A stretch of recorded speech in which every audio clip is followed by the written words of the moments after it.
militant group and is being met with skepticism. Jackie Northam, NPR News. The death toll in Haiti from last weekend's earthquake is now more than 1,900 people, and nearly 10,000 others have been injured. NPR's Jason Beaubien reports from near the hard-hit city of Lacaille, where aid efforts are ramping up.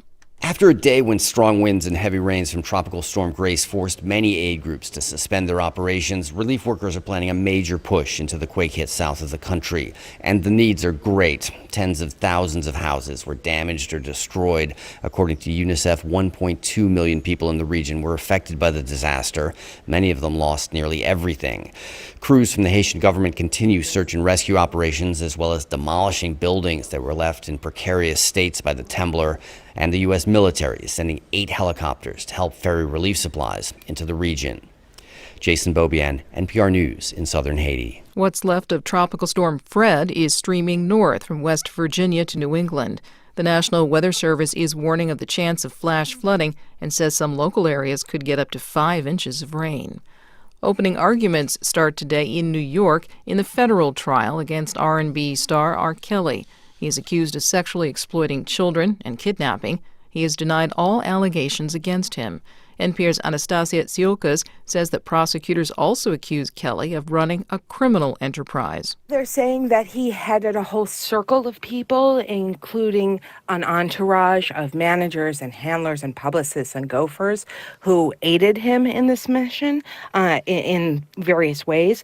The New York prosecutors are also trying to have other evidence admitted that they say shows that this was a long-established crime circle and not just an alleged individual predator. NPR's Anastasia Tsiolkas reporting.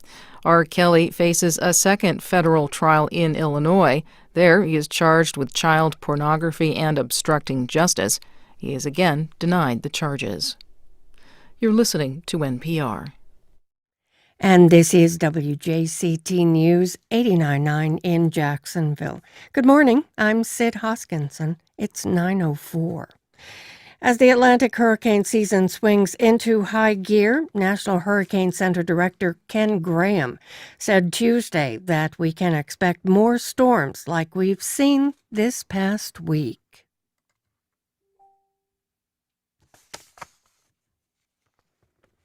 Way to go. Since 2017, we've had 14 landfalls in the United States of hurricanes. Just an incredibly busy period of time. 6 of those major hurricanes, Category 3 or higher, causing $353 billion worth of damage. Just been an incredibly busy period of time. Hurricane season runs through November 30th and typically peaks between mid-August and mid-October. This season's forecast calls for as many as 21 named storms, possibly 10 hurricanes, and up to 5 major hurricanes. And we've had 8 so far this season. Download the free Florida Storms mobile app from the Florida Public Radio Emergency Network for local weather conditions and updates on storms that might be threatening our state. 79 degrees right now in Jacksonville. 81 degrees right now at Jax Beach. It's going to be partly to mostly sunny today and continued hot with some pop-up showers and thunderstorms this afternoon. Highs in the upper 80s to the low 90s. This is WJCT News 89.9. Support for NPR comes from iDrive, providing cloud backup, full system backup, and on-site iDrive appliance to protect PCs, Macs, and servers from data loss due to crashes and ransomware at iDrive.com/NPR. And Americans for the Arts.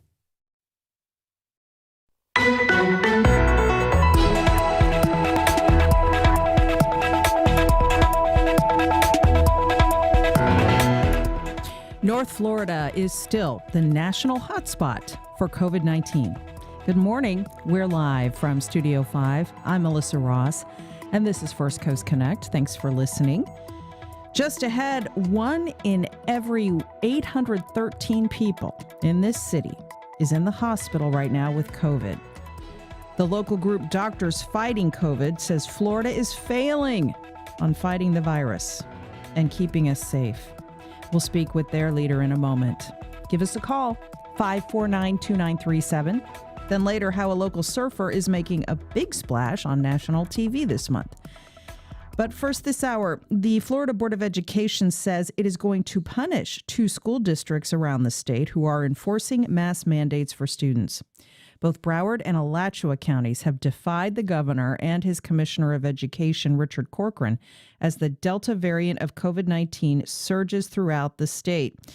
They say they will continue to enforce mask mandates in their districts despite threats from Tallahassee.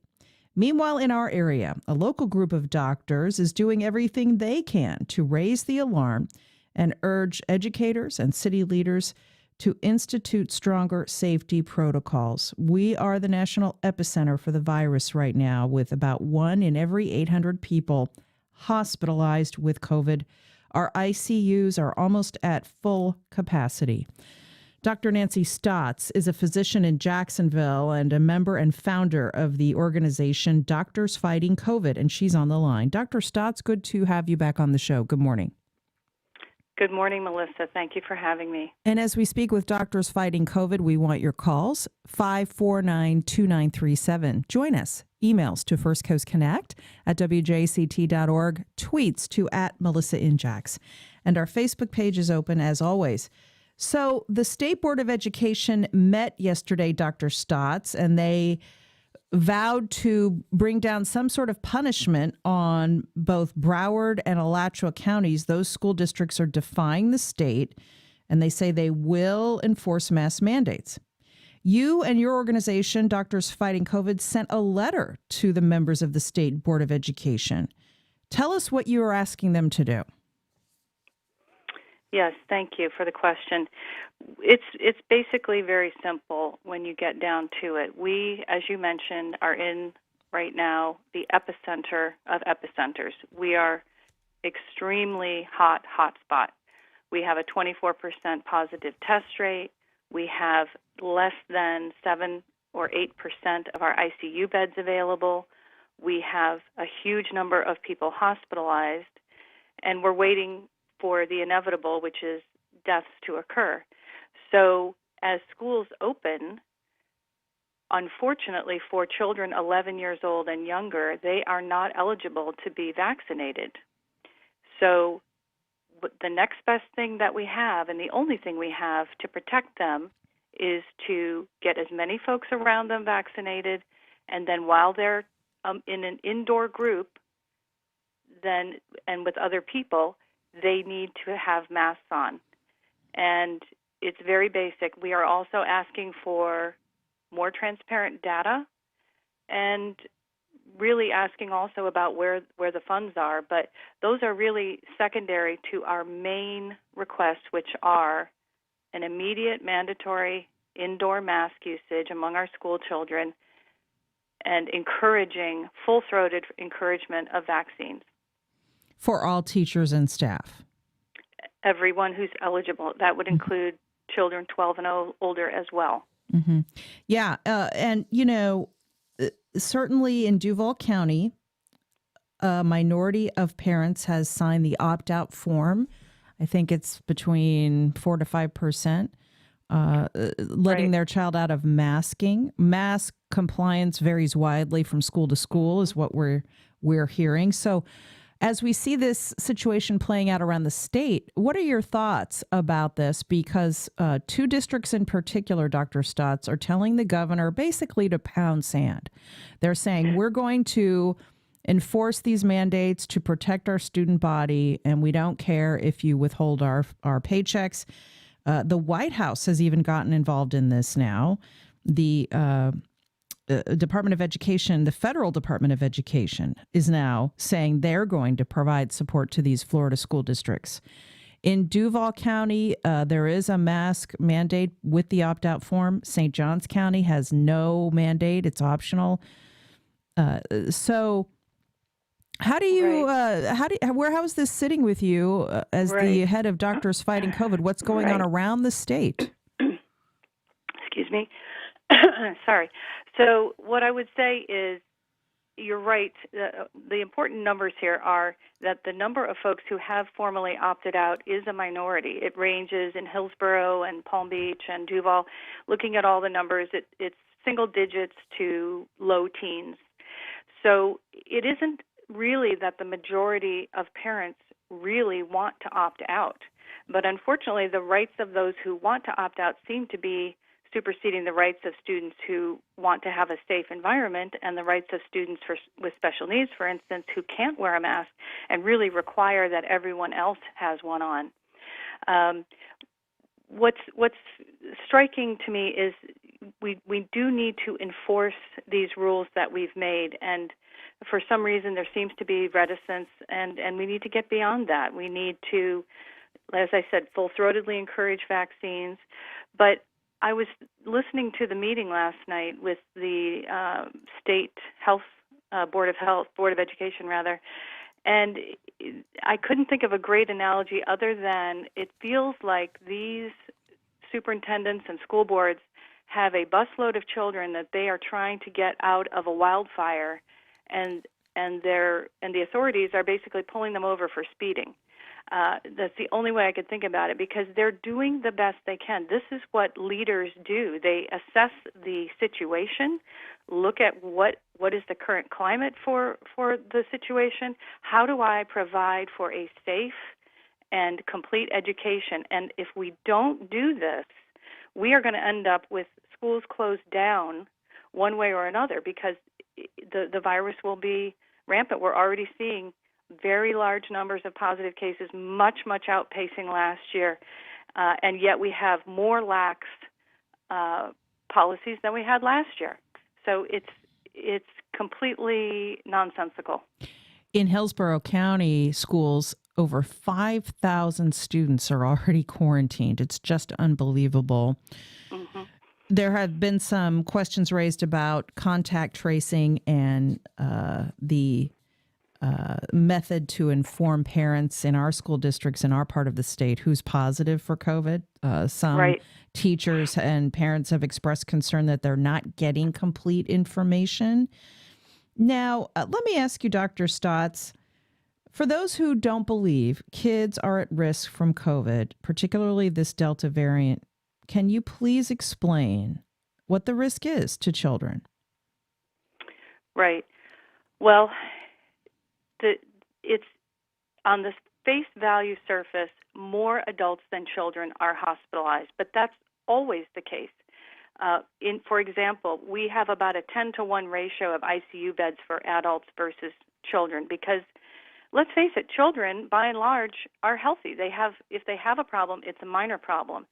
If you require hospitalization, and we have many children in the hospital, dozens every day in this state are being hospitalized.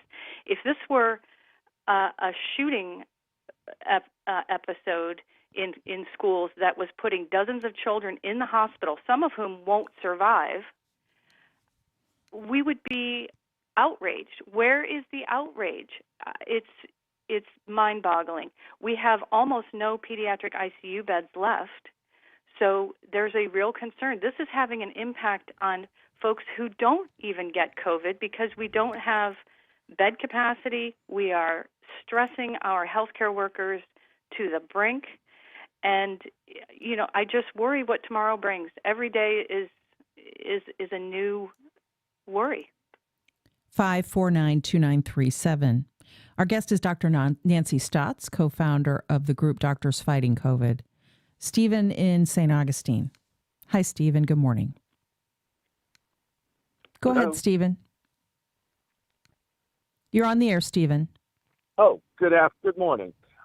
What I'm calling about is a couple of things. The doctor just referenced that children, by and large, are unaffected by COVID in terms of serious illness. And that's a fact that's been borne out by all the data that's been accumulated over the last 17 months. The other thing is, with regard to adult patients that are treated in hospitals, is that the survival rate has gone up dramatically. The case fatality ratio has dropped considerably. What I'm asking is, why is there such an emphasis on vaccinating children who it really serves no purpose? You can't vaccinate children. Kids under 12 cannot Well, you can be vaccinate vaccinated. children that are 12 years old and over. Right, That's a but not that substantial many number of them are. I mean, a lot of parents are still hanging back on that. Well, Right, that's so- correct. But the point is the prior argument with regard to children was they were going to carry the virus back and infect the older people who were vulnerable to the virus. Mhm. Now there's been a concerted effort to vaccinate the people that are vulnerable. Now we should be emphasizing that aspect, protecting the vulnerable people that remain. The majority of the people that are in your ICU and in your hospital are not children and they're not young adults. They still are people 40, 50, 60, and 70 and 80 years old. Well, Is that that's not true? and Stephen, Can I respond? Absolutely, Stephen. Let me just say that we do focus on that cohort of people too all the time, and we will continue to do so. That said, the reason we're focusing on this today is because the State Board of Education met yesterday on this matter. Dr. Stotts. Right. Thank you for that. So I have a couple of comments. First of all, I think the caller has a point when it came to the original form of coronavirus. However, with Delta, we are seeing children get much, much sicker than what we saw with the original. So we have to acknowledge that the environment has changed. The science has changed. We need to accept the reality of what the numbers are showing us. And they're showing us that a lot more kids are getting sick enough to go to the hospital. Think about that. Sick enough to go to the hospital. The other thing is death, frankly, is too low a bar in my book. If death is the only thing that you want to protect your child from, there are long-term injuries from having COVID that we are not 100% clear on. Children we know get scarring in their lungs. They can have neurologic effects. There's lots of long-term problems. Adults can have kidney problems and other issues. So to say that, well, did you die? No. Well, then what are you worried about? And why not get vaccinated? If I just could say, for 1 minute, doctors don't care who you vote for. We treat everybody. But I would just point out that our former president, our current governor, the governor of Texas, our mayor, and 96% of medical doctors are all vaccinated. So if there are folks out there who think they have a line of information that is not available to all those people, I'm all ears. Tell me, because everything I see as a physician and a scientist tells me there is just no reason not to get vaccinated. We have calls about that as the vaccination push continues. This area is about half vaccinated. Mike in Jacksonville.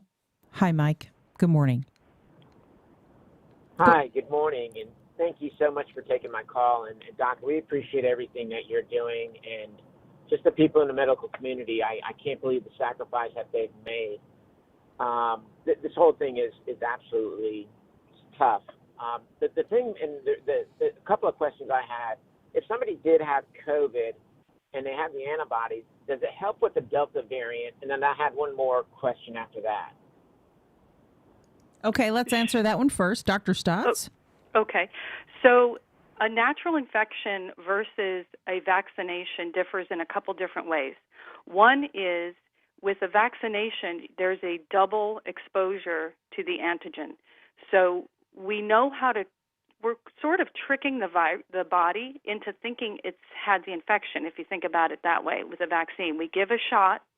You might have some small side effect, and then 2 weeks later or 3 weeks later or 4 weeks later, we give a second shot, and that creates a memory among certain T cells so that when it's exposed to that virus again, it can mount a better response without getting too much into the weeds.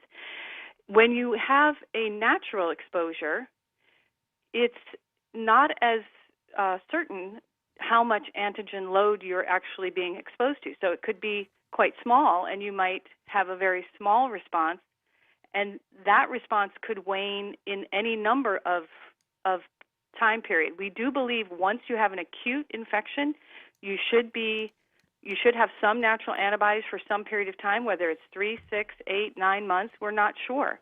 And there is evidence that people who had the primary infection can get reinfected with the Delta quite easily. In fact, my colleagues who are on the front line in the ER will tell me time and time again how many people come in and say, this can't be COVID. I had COVID.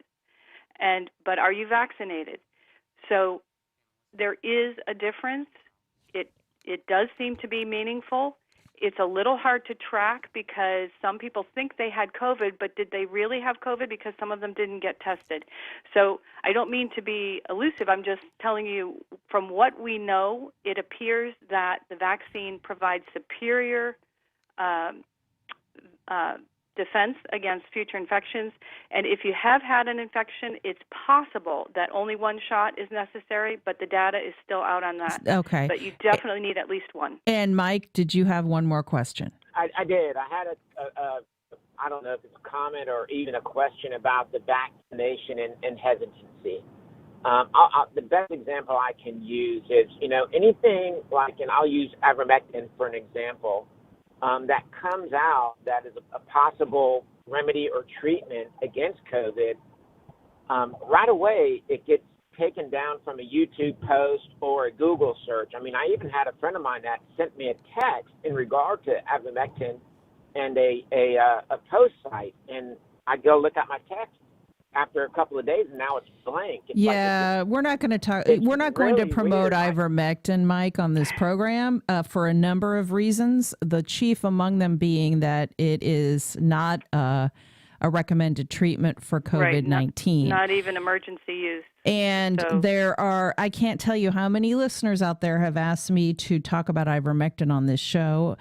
Most of the people who are pushing ivermectin seem to have some sort of vaccine hesitancy, and they think this might be the magic bullet that can protect them. It's not. And there's an article that has been forwarded to me by someone that wrote an op-ed piece in the Wall Street Journal touting ivermectin. What that article failed to elucidate was that a long-term study on ivermectin that was touted as being proof that it works and that it's safe and effective was a highly flawed study. It's a horse dewormer.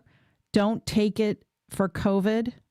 Get the vaccine, period. Right. Dr. Stotts. Right. Yes. If there were ever a time when the adage, an ounce of prevention is worth a pound of cure, it's with COVID.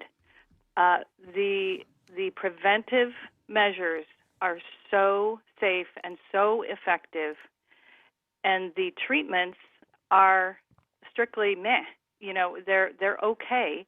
The monoclonal antibodies may have a place, but if you're just diminishing your hospital stay, does that sound to you like a great deal? I would just encourage everyone, an ounce of prevention is worth multiple pounds of cure in this case. Please get vaccinated.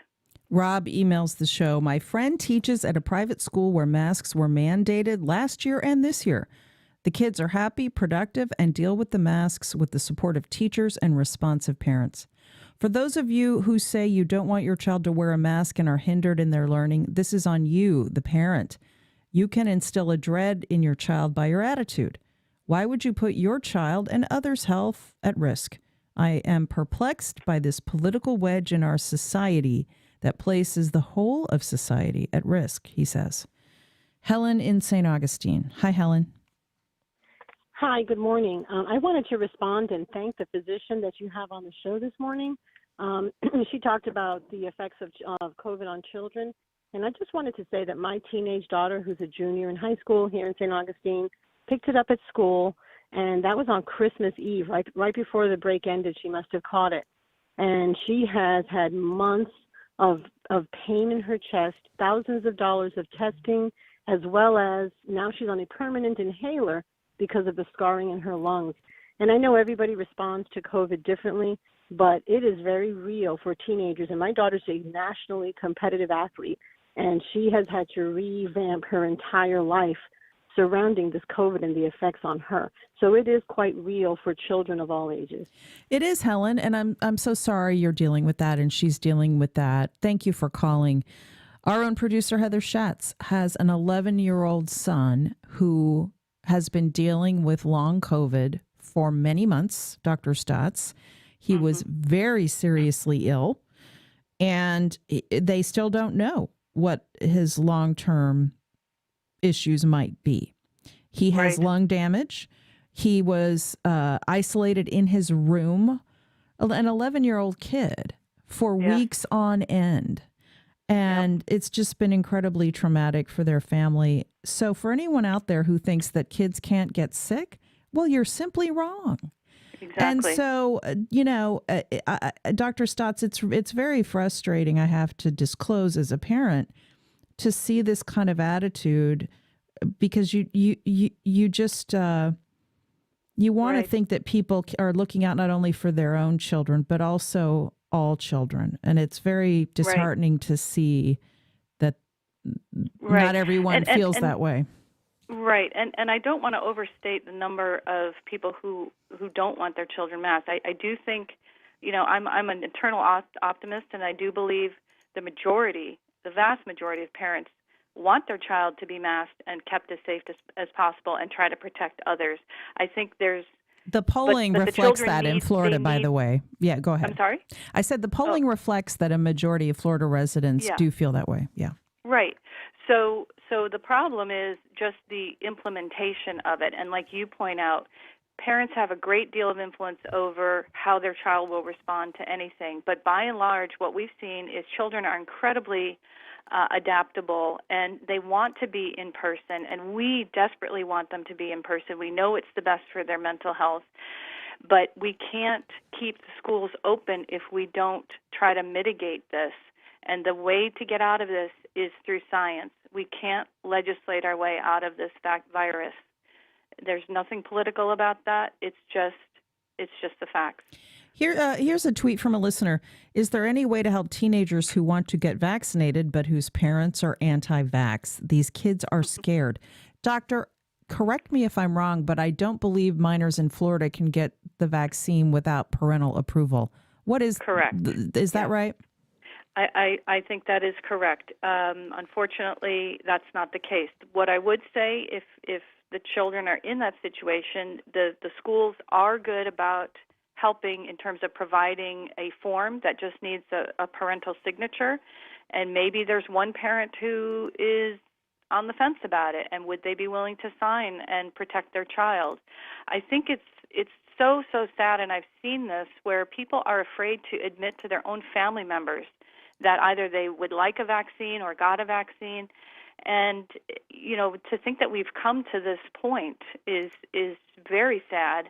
But I would just say, look for information from trusted sources. The American Academy of Pediatrics and the CDC all support vaccination of children 12 and over. And it won't be too long before we get, other school-age children, the 5 to 11 range, should be approved in the next 4 to 6 months.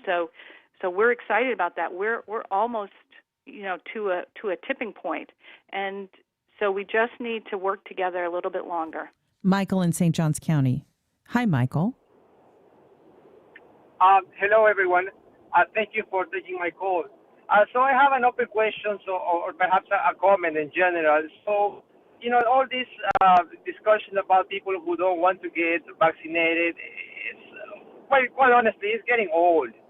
If people don't want to get vaccinated, that's their business. But what I have to say is the following: they are taking up capacity in the healthcare system, and they are also making the whole society have pay a cost for that silly decision. So my point is, if they choose not to get vaccinated, why are they still being covered by insurance on a regular basis? Or why are they being charged the same as everybody else who don't take a silly decision? So if they want to go unvaccinated, that's their business, but they should be paying either higher co-payments or just higher premiums in general Thank you, On Michael. top of the fact that they are taking the whole care. Thank you for that. You know, Dr. Stotts, people who smoke, I mean, there is precedent for this kind of thing in medicine and in the insurance world. Yes. What do you think? I think there could come a point where that could be an issue. I think at this particular time, our house is on fire, and so we need to respond to the current fire by trying our best to squelch the virus. I have read from different sources that some insurance companies would be considering it because, charging extra premium. Because let's face it, a hospitalization for COVID runs, from my understanding, $40,000 to $50,000 on average, which is crazy high amount of money. And for something that is quite easily preventable, it does raise that issue. But that's not my area of expertise, and I can't comment on the economics of it other than to say, again, an ounce of prevention. Exactly. People pushing ivermectin, and it's sort of the new hydroxychloroquine. It's as though people are casting about for anything other than the obvious move, which is to get vaccinated. Exactly. So, and it's unfortunate. Get vaccinated, folks. Get tested if you need that, and mask up. It's simple. Thank you, Dr. Nancy Stotts, founder of Doctors Fighting COVID. Thanks so much. Thank you, Melissa. Much more still ahead. Later in the hour, some good news for your midweek. We need some. And up next. We can think about the people who are building our homes, the people who are fixing our roads, people who are out there at times that it's extremely hot doing the things that we depend on. Florida is getting hotter all the time. In fact, a new report says before much longer, it will just be too hot to work outside at all. That's after this.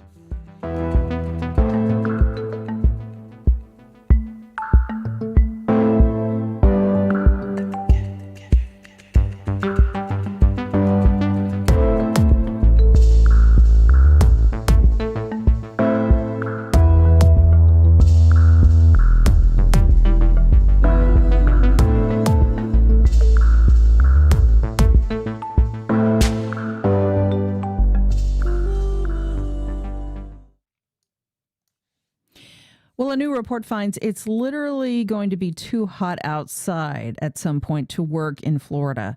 Soaring temperatures will affect workers in dozens of industries here in the Sunshine State.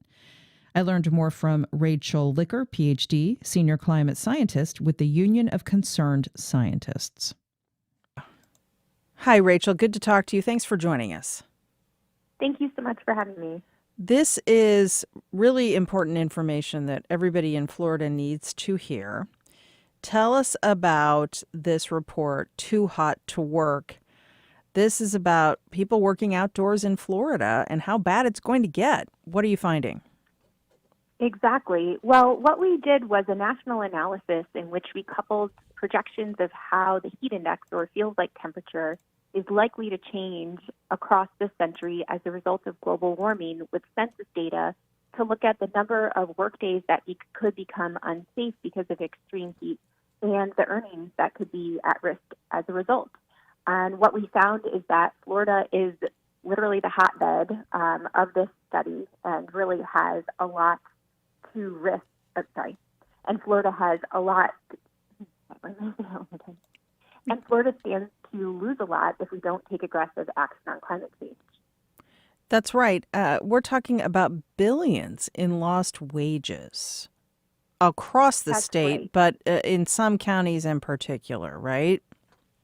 Yes, that's right. So what we found is that by mid-century, with no action on climate change, the state of Florida could see $8.4 billion of earnings at risk in an average year.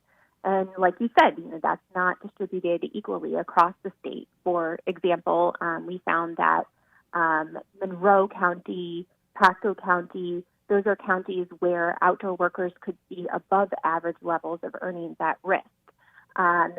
And we saw that, there could be more than a month's worth of days at risk of being too hot to work across the state. So when we say too hot to work, we're talking about construction workers, landscape architects, people working for utility companies, garbage pickup people, all kinds of occupations. Let's see, 23% of Florida's total workforce. That's a lot of people. 2 million outdoor workers. That's right. So exactly. Florida has about 2 million outdoor workers. We found that about 23% of those work in construction and extraction occupations. So you can think about the people who are building our homes, the people who are fixing our roads, people who are out there at times that it's extremely hot doing the things that we depend on. So this analysis is following on the heels of the latest IPCC climate report, just showing the urgency of this situation, that we need to get much more aggressive about curbing carbon emissions, investing in net zero solutions, limiting extreme heat. And in a state like Florida, this can't come soon enough. That's exactly right. I mean, Florida is not a stranger to extreme heat already, obviously, and hasn't been for a long time. But what we found is that there's a really big difference, across the state if we take action on climate change or if we don't. We can, for example, in Jacksonville, we can prevent it from getting to the point in which at mid-century we'd have about 27 days in the average year that are too hot to work, and keep that down to about 18 if we took some action on climate change. Mm-hmm. Yeah. And you also want Congress to adopt legislation that would set protective standards for outdoor workers, correct? That's right. There's currently a piece of legislation that's been introduced called the Asuncion Valdivia Heat Illness and Fatality Prevention Act. That's named after a California farm worker who died after harvesting grapes for 10 hours straight in triple-digit conditions. These deaths are preventable, quite frankly. And so what we're trying to advocate for is that in light of what we're finding here, that basic preventative measures, basic protections are afforded to outdoor workers so that they don't die on the job, so that they don't get heat-related illness, and that they aren't faced with a choice of, should I go to work and get a paycheck or stay safe? Rachel, thank you. This report is available now, and there's even an interactive mapping tool that you can look at to see where extreme heat will affect your zip code.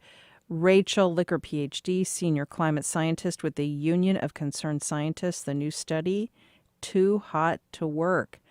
Thank you so much. Thanks for having me.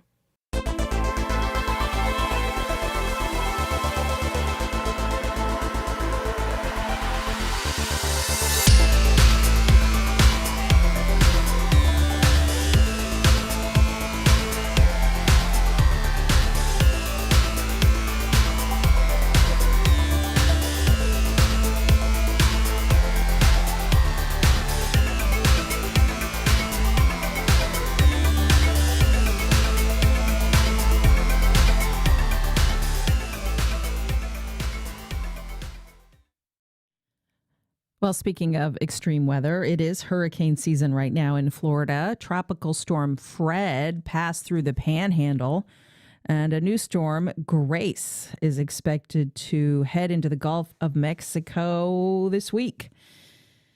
Things have been quiet in our neck of the woods so far, but you do need to be prepared. Right now, we're pleased to welcome Chris Ryan, Project Manager, and Pauline Gary, Marketing and Business Development, both with ServPro in Jacksonville. Hey, guys. Hey, good morning. Hey, good morning. Okay, Chris, let's start with you. I'm going to knock on Formica when I ask you this first question, because, we're always a little superstitious at this time of year. Let's hope for a quiet storm season in Jacksonville through the fall. That said, we've all learned the hard way how important it is to be prepared. We could get hit by a bad storm or more than one. You guys come in and help with cleaning and rebuilding after the storm. So tell us what your mindset is right now as we keep our eye on the forecast and the weather and the storms developing out in the ocean. Yeah, it's just, it's one of those things where you never really know how it's hard to prepare for it too far ahead of time, just because of how quickly these storms can form. But again, like with that being said, you can never be too prepared. So we're always with the position that we're in, we're always ready for disasters like this. I mean, not only do they happen here in Jacksonville, they happen all over the country, and so like we're always ready to be able to travel all over the country. So with that being the case, we're always ready with employees and equipment, vehicles, everything that needs to be done. So. Sure. But for people that might be new to the area or they haven't reviewed their plan, what are the basic things people need to have in mind if we do look as though a storm is coming our way?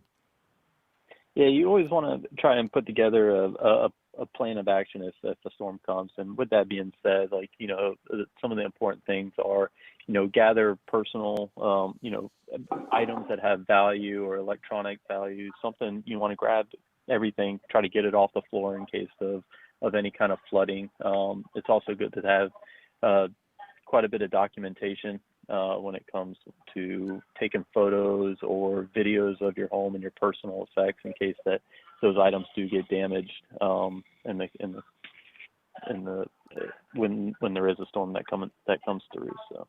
Sure. And if you need to evacuate, turn everything off, obviously, bring your first aid kit, your important documents. This is all on your website. Pauline Gary, people can check servprojacksonvillesouth.com and sort of refresh themselves on what they need to be doing this season to protect their property. Absolutely, yes. Our website is jacksonvillesouth.com, and we've got a whole host of information and tools there on our website that just kind of outline really what should be in everybody's first aid kit, their emergency contacts, et cetera.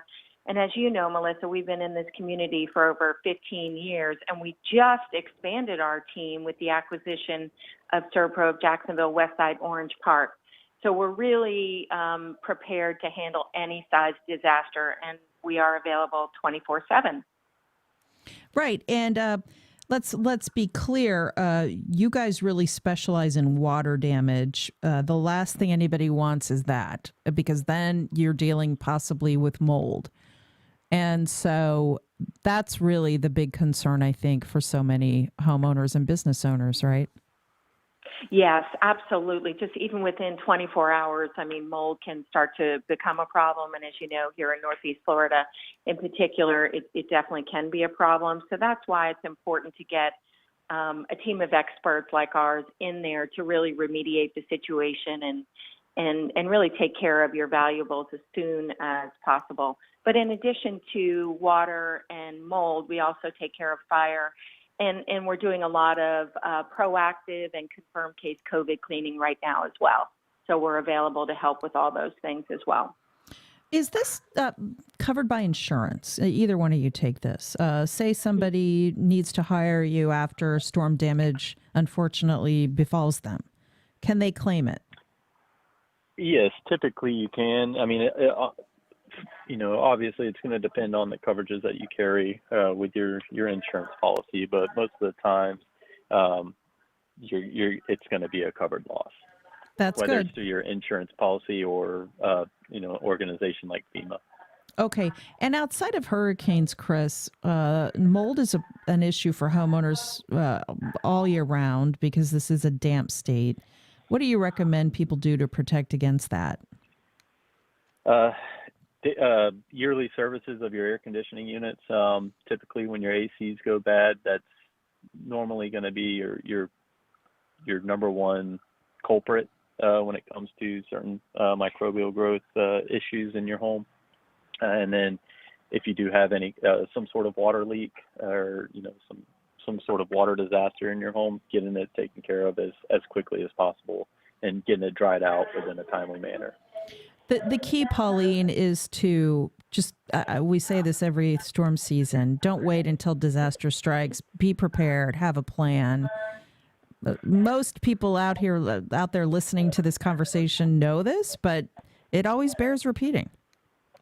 Yes, absolutely. And as you know, we worked with WJCT and the Florida Radio Emergency Network this year to kick off a storm summit. And we actually did it earlier this year. And so Jeff Huffman, who's the chief meteorologist there, had even said we suspect that it's going to be a very active storm season. And as you know, we've already seen quite a bit of activity. So the key is be prepared and don't wait. And so we're hoping to get this message out to the communities so that we can continue to serve our community as best as possible. Yeah, and thank you for mentioning the Florida Public Radio Emergency Network. WJCT 89.9 FM is a member of this statewide network. If all other sources of information go out, if you lose power at your house, for example, in a major storm and you can't turn on the television, the radio will always be on. I can't tell you how many times people told us after Hurricane Irma they had to go and sit in their car and listen to the Florida Public Radio Emergency Network via 89.9 and get updates on what was going on with the storm. So be mindful of that wherever you are in the state, and follow Florida Storms on Twitter as well to get updates during storm season from the Florida Public Radio Emergency Network. We have some excellent meteorologists keeping the state up to date, and it's just a great service. So thank you so much, Chris Ryan, Project Manager, and Pauline Gary, Director of Marketing, ServPro Jacksonville. Thank you both. Thank you so much, Melissa.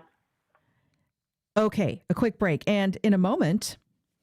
This show was a golden ticket to making the World Tour, which is the tour I've been competing on with the World Surf League. Was opportunity to go on TV and get to compete for this pretty prestigious wildcard spot on the World Tour in 3 events. Was pretty much everyone that was fighting for. Jax Beach's own star surfer Kayla Durden makes national TV. We'll tell you about her moment in the spotlight and some other good news for your week. That's coming up next. You're listening to First Coast Connect on 89.9.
Announcing Vickers Landing at Oak Bridge, bridging retirees with an all-new Ponte Vedra Beach community, featuring new homes, a resort lifestyle, and a life plan for every stage of aging. Information at vickerslanding.com. Storm season is here, and JEA is doing everything possible to prepare. And you can too, by updating your contact information and signing up for alerts. You can stay up to date on power restoration efforts. Update your contact info today at JEA.com. The Jacksonville area is home to 2 Navy bases, a Coast Guard headquarters, and a major National Guard base. It's an important city when it comes to national security. Join the American Security Project at 10 a.m. on Tuesday, August 24th, in partnership with ADAPT, to learn about how our region's military installations are rising to meet the threat of climate change. Reserve your ticket now at wjct.org/events. On the next Fresh Air, writer Eyal Press talks about people working in jobs most of us would never want to do because they're difficult and punishing and in some way morally compromised. He interviewed prison mental health workers and correctional officers, oil rig workers, slaughterhouse employees, and military drone operators.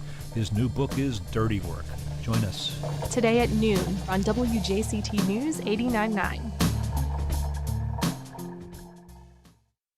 As states set new records for COVID-19 hospitalizations, medical administrators are struggling to hire enough workers to keep their emergency rooms running. We've had people literally walk off the job because they couldn't take it anymore. How do we take better care of those who take care of us? That story next time on 1A. Today starting at 10 on WJCT News 89.9.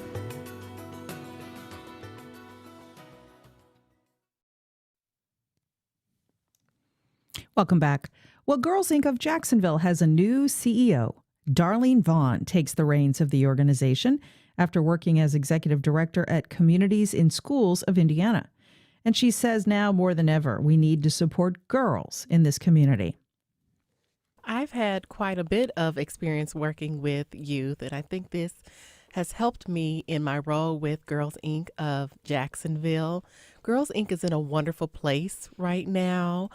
My predecessor left Girls Inc. in a great spot. And so we're really in a spot to think about how we want to grow and expand and build upon the work that's already been done, particularly with girls and the issues that we know are facing girls.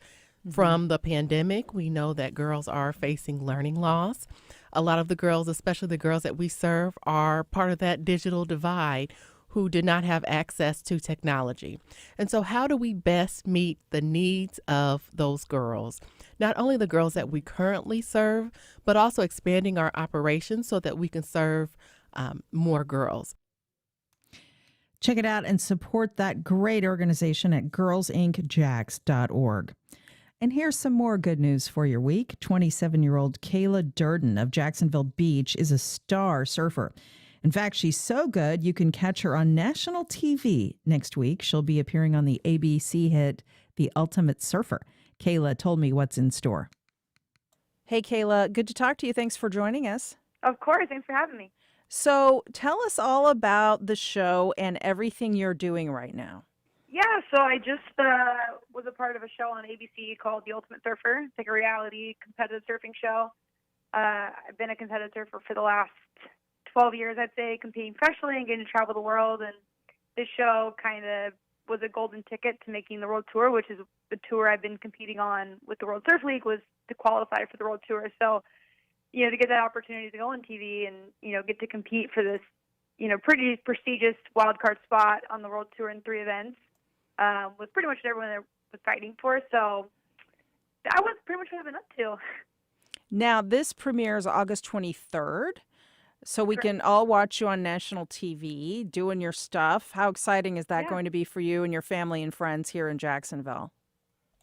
It's so unreal. I think, when I signed up, obviously it was for the surfing side of it. And then lately to be watching these trailers on TV and on ABC during the NBA finals and just kind of realizing the gravity of what I've just done is really cool. And my parents are already so excited to watch, and all my friends at home, and, Jacksonville's really rallied behind me, which is really amazing and pretty special. So I think just to see it, on a big network like ABC is pretty surreal.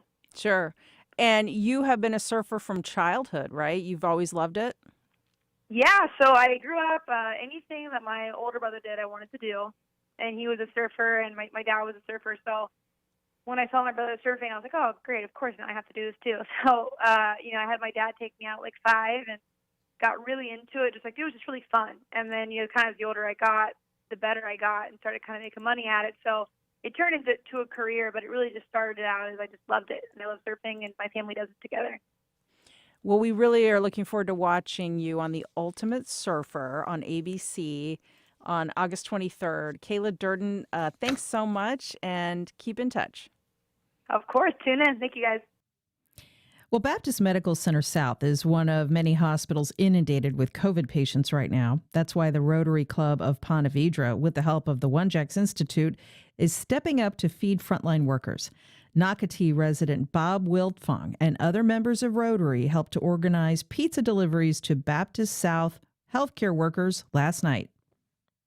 Well, we are, in a nutshell, basically gathering resources and money and people power to provide dinner for the people that are being worked into these double and triple shifts right now to cover for COVID. So tonight we are gathering and we are working with Pyology, a restaurant here in the Nocatee area that is going to provide enough pizzas, and we bought enough drinks with our donations to basically give the medical personnel at Baptist South a dinner on us that we'll deliver to the hospital this evening and transfer it without going in.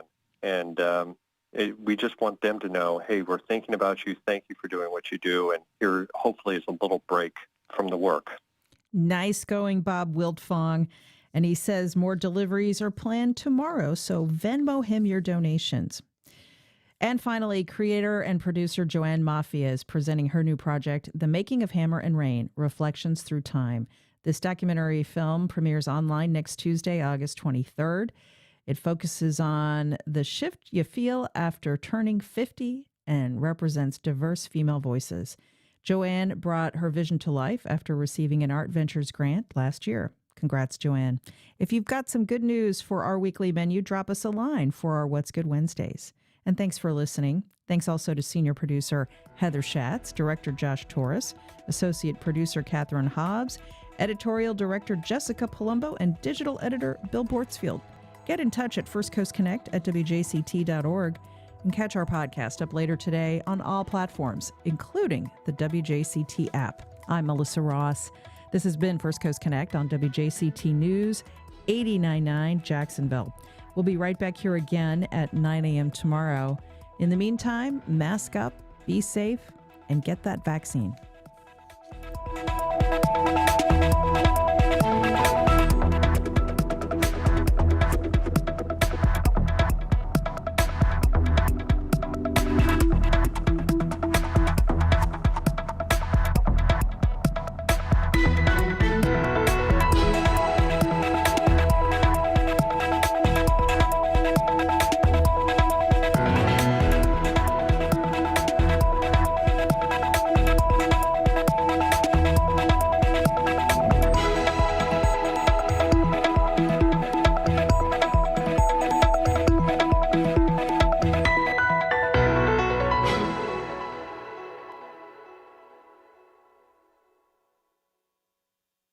Support for First Coast Connect is provided by Baptist Health and the North Florida TPO.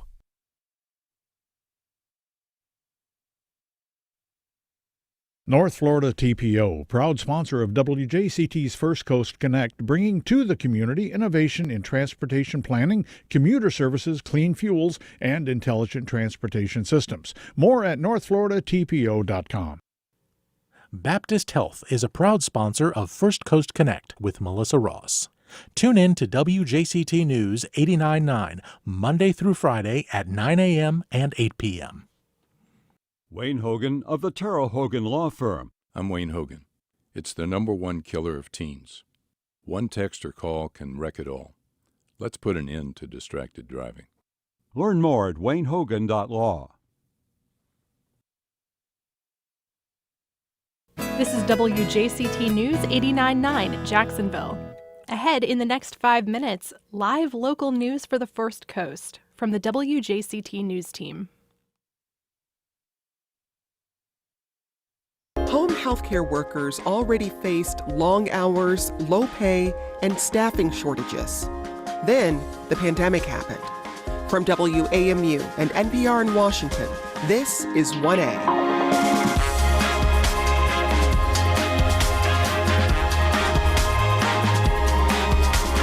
Hi, I'm Jen White. Today on 1A, home care and COVID-19.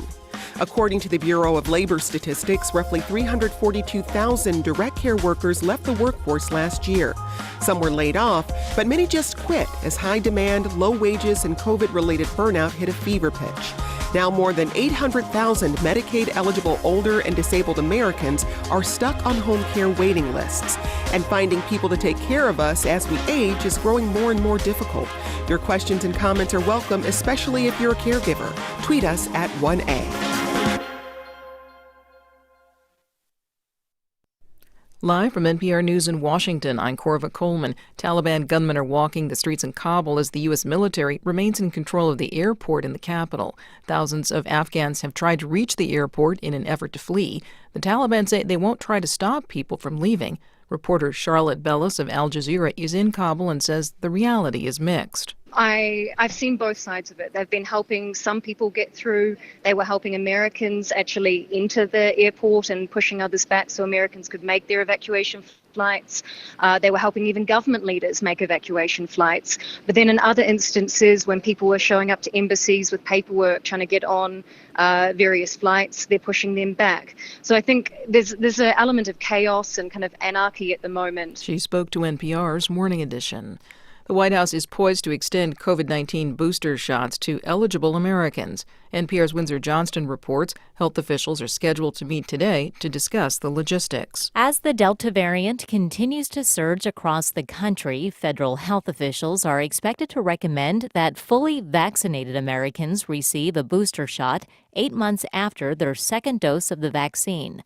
White House Press Secretary Jen Psaki says plans for distribution are underway. Part of our operational focus was ensuring we had enough supply to provide booster shots should that be a decision made by the FDA. So that has been in our planning processes for months now. Booster shots could begin as early as mid to late September.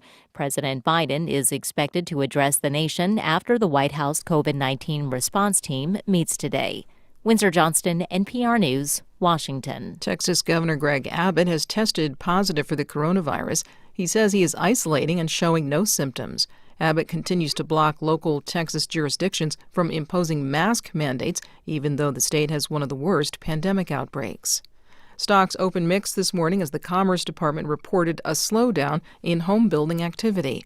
NPR's Scott Horsley reports the Dow Jones Industrial Average fell about 6 points in early trading. Builders broke ground on fewer houses in July than they did in June. Housing starts fell 7% last month. Permits for future home building were up slightly thanks to an increase in planned apartment construction. The pace of new home building has cooled somewhat since hitting a 15-year high back in March. Mortgage rates have been rising in recent weeks, although the average cost of a 30-year fixed loan is still under 3%. Retail sales were down last month, but Target reported solid growth for the 3-month period ending in July. Minutes from the Federal Reserve's most recent policy meeting will be released this afternoon. Investors will be on the lookout for any clues about when the central bank might start to dial back its bond buying program. Scott Horsley, NPR News, Washington. On Wall Street, the Dow Jones Industrial Average is flat. You're listening to NPR News.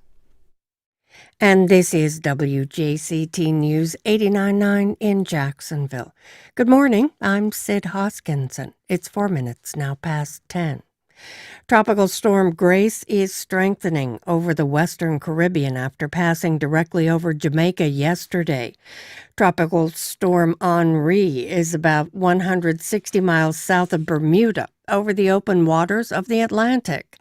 Florida Public Radio meteorologist Ray Hawthorne expects both storms to become hurricanes. Grace is likely to achieve Category 1 or 2 intensity before it reaches Mexico's Yucatan Peninsula early Thursday morning. Henri is likely to become a Hurricane 2 on Friday, well offshore of the Carolinas.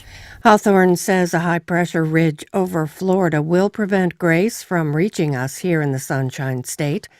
While Henri is most likely going to stay offshore of the U.S. East Coast early next week, he says there's still a small chance it could scrape the New England coast.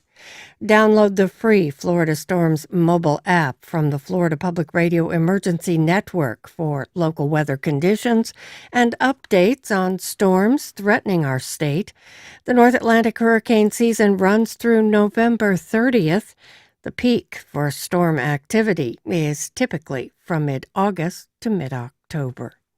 Already 86 degrees in downtown Jacksonville, 84 degrees right now in St. Augustine.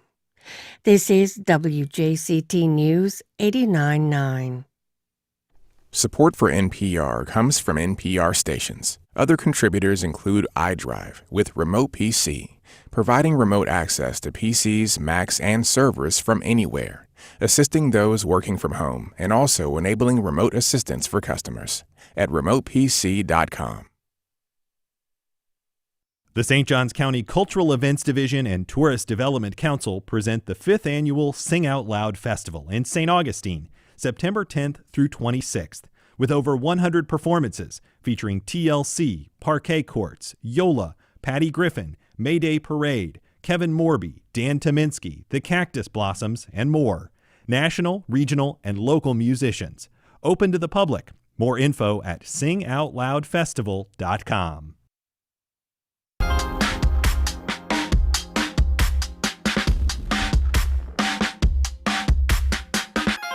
This is 1A. I'm Jen White in Washington. Healthcare workers across the country are experiencing burnout as the pandemic drags on. But that fatigue isn't only found inside the walls of a hospital.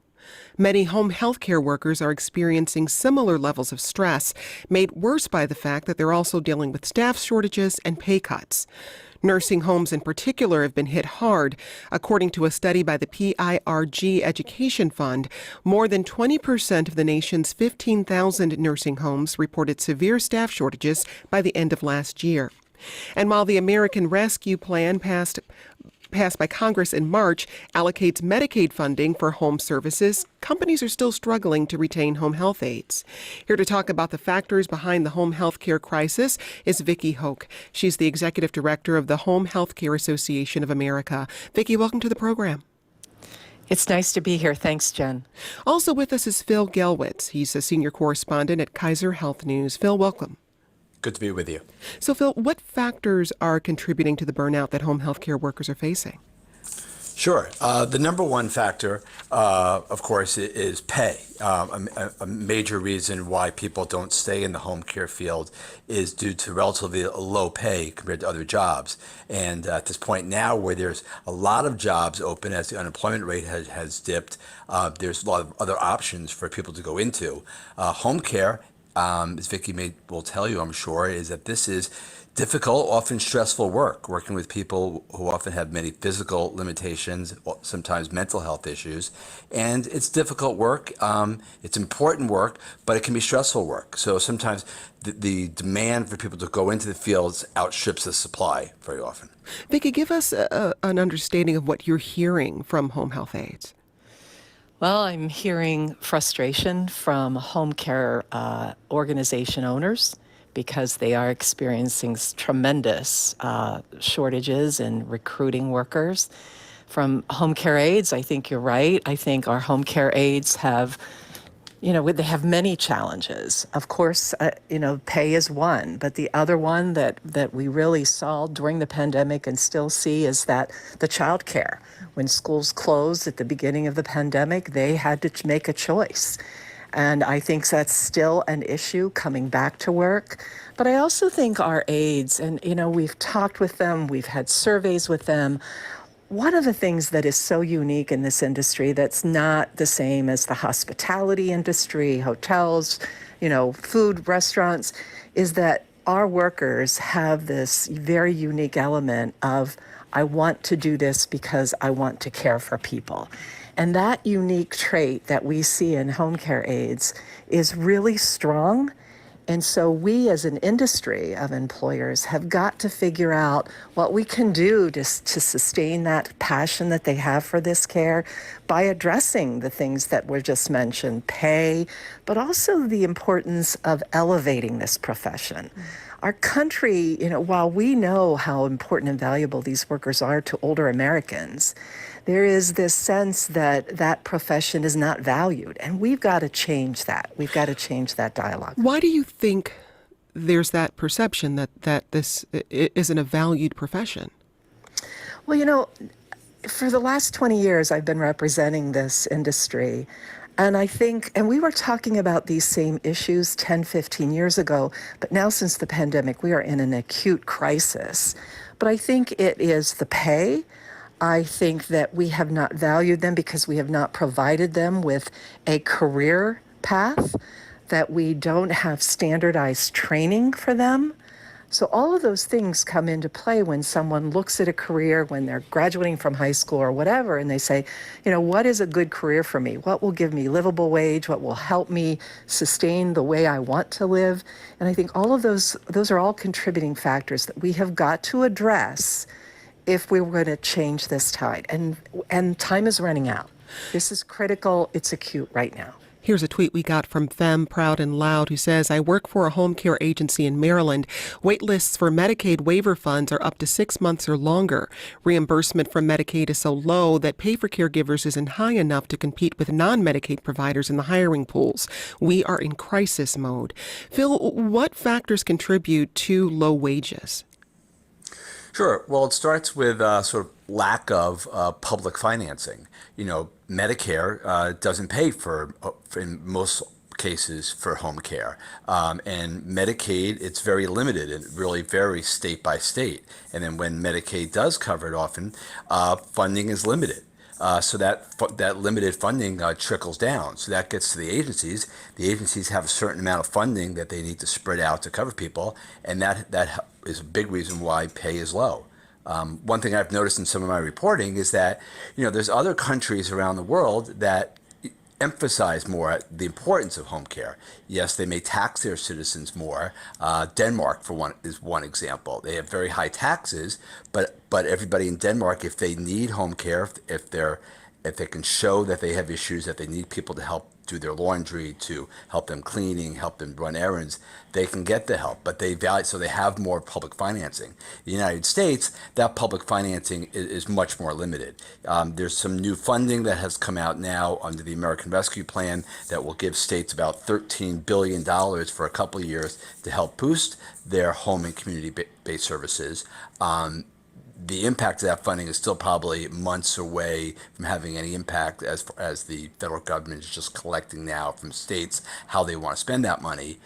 And when states get that money and when home agencies get that money, it doesn't always equate to higher wages. How that money is spent can go to other things beyond just increasing wages, but sometimes the wages can make all the difference to attracting more people into this field.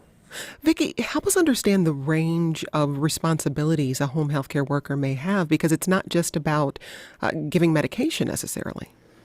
No, and I think that's a really important differentiation. We have our Medicare home health agencies that are primarily funded through Medicare, and they're doing the skilled services. They have nurses, they have therapists.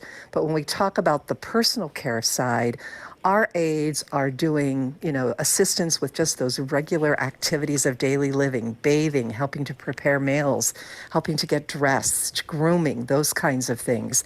But they also serve this incredible value of being that companion and being with that older person for not just 1 hour, but many times 4 to 8 hours a day. And I think that's something that we also have to stress, that the worry that I always have with home care, and I believe in it, it should be a right of every American, is that the isolation can be really, really challenging for our older population. So having that aide come every day, being there for hours at a time, there's a real strong bond that results. Here's a message we got from Ellen in Minnesota. I am a personal care assistant and have been since before the pandemic.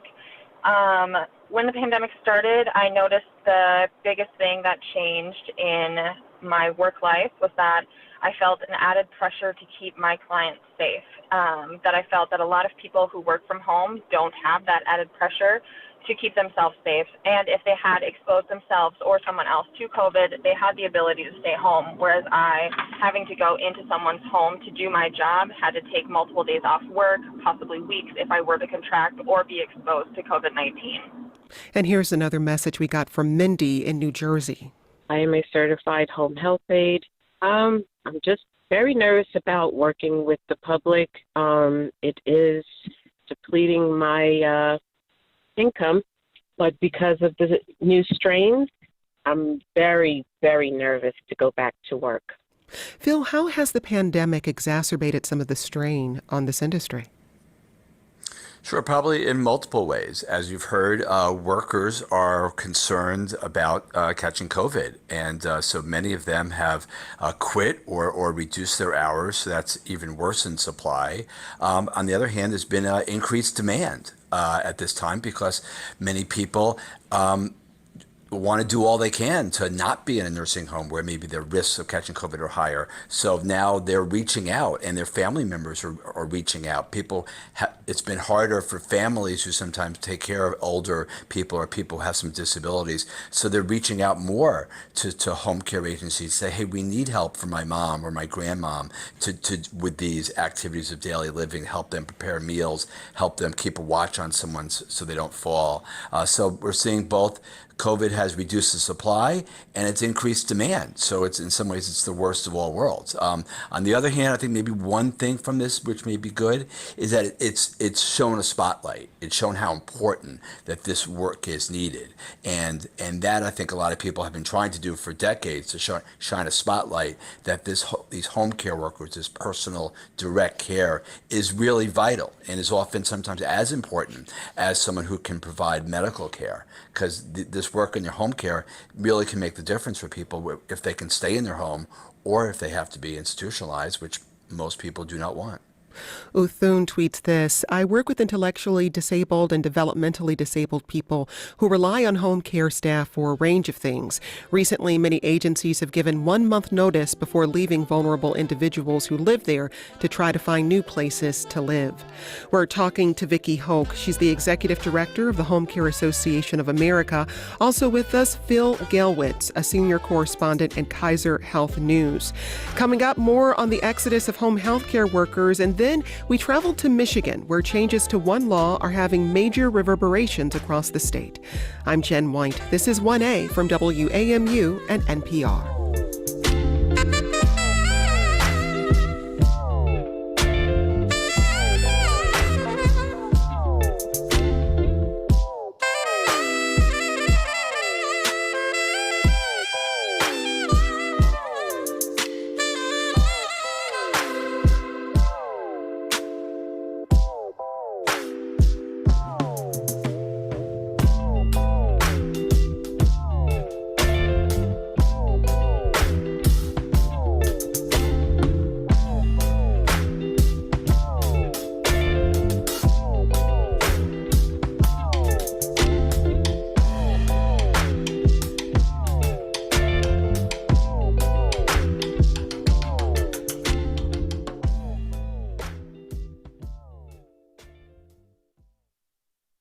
The Taliban may be promising that women can return to work and participate in government, but the reality on the ground is more complicated. The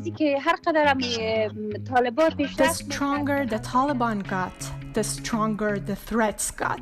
Why one Afghan gynecologist fled her country and the future of women in Afghanistan. This afternoon on All Things Considered from NPR News. Starting at 4 on WJCT News 89.9. Next time on The World, China has been pouring money into Pakistan, building roads and bridges, dams, and hydropower. The Pakistani government welcomes the investment, but extremist groups, including the Pakistani Taliban, want China to leave. They're linked to a series of attacks on Chinese workers. China, Pakistan, and a Taliban threat, plus the latest from Kabul on The World. This afternoon at 3, here on WJCT News 89.9. The Jacksonville area is home to 2 Navy bases, a Coast Guard headquarters, and a major National Guard base. It's an important city when it comes to national security. Join the American Security Project at 10 a.m. on Tuesday, August 24th, in partnership with ADAPT, to learn about how our region's military installations are rising to meet the threat of climate change. Reserve your ticket now at wjct.org/events. Support for NPR comes from this station and from the NPR Wine Club, bringing the wine world to people's homes with stories on each bottle and wines inspired by NPR shows like Weekend Edition Merlot, available to adults 21 years or older at nprwineclub.org. And from Atlassian, makers of teamwork software like Jira, Confluence, and Trello, committed to moving work forward for millions of people, thousands of teams, and hundreds of the Fortune 500. Atlassian.com. I'm Jen White. This is 1A. We're discussing the pressures faced by home health care workers in the pandemic with Vicki Hoke. She's the executive director of the Home Care Association of America. Also with us, Phil Gelwitz. He's a senior correspondent at Kaiser Health News. Phil, help us understand who tends to work these jobs. It's a lot of sort of relatively, I hate to say it, but low-skilled workers. People typically, these are high school graduates, not college graduates. And it's fair to say a fair amount of these people, from what I hear, are relatively low-income people themselves. I've talked to people who, some of these people, they qualify for Medicaid as well sometimes. And I think it's largely women. I'm going to guess probably 90% women. And typically younger women, but sometimes I've talked to a woman in Maine who is 68 and does home care work. Again, it's people who, yes, they need a wage, but it's also people who have a want that they really want to serve other people. And this is not just a job, but they really like that they can help somebody and provide that one-on-one care. Yeah, Vicki, flesh that out a little bit more for us when we think about who takes these home health aide jobs. Who are we talking about? Well, I think we're talking at least a half are women of color. I think we've got about a quarter who are immigrants. And Phil, I think, was right. They're usually high school graduates. And but again, that thing that I mentioned before, and Phil mentioned it, just having that desire to care for others. And that's the important thing that I see we see throughout all of the workers right now. So when we think about some of the pressures facing this workforce, Vicki, how is your association working to alleviate some of that? You know, it was interesting, Jen, when the pandemic hit in March, we really had to pivot because keep in mind that home care agencies providing personal care in homes do personal care. But all of a sudden then we had to do an extensive amount of training on infectious disease control. We had to deal with training our workers to understand that. We had to make sure we had sufficient PPE, which was a real bear at the beginning. And to make certain that when we were walking in someone's front door, that we could say to that Kleiner family, we have screened these folks.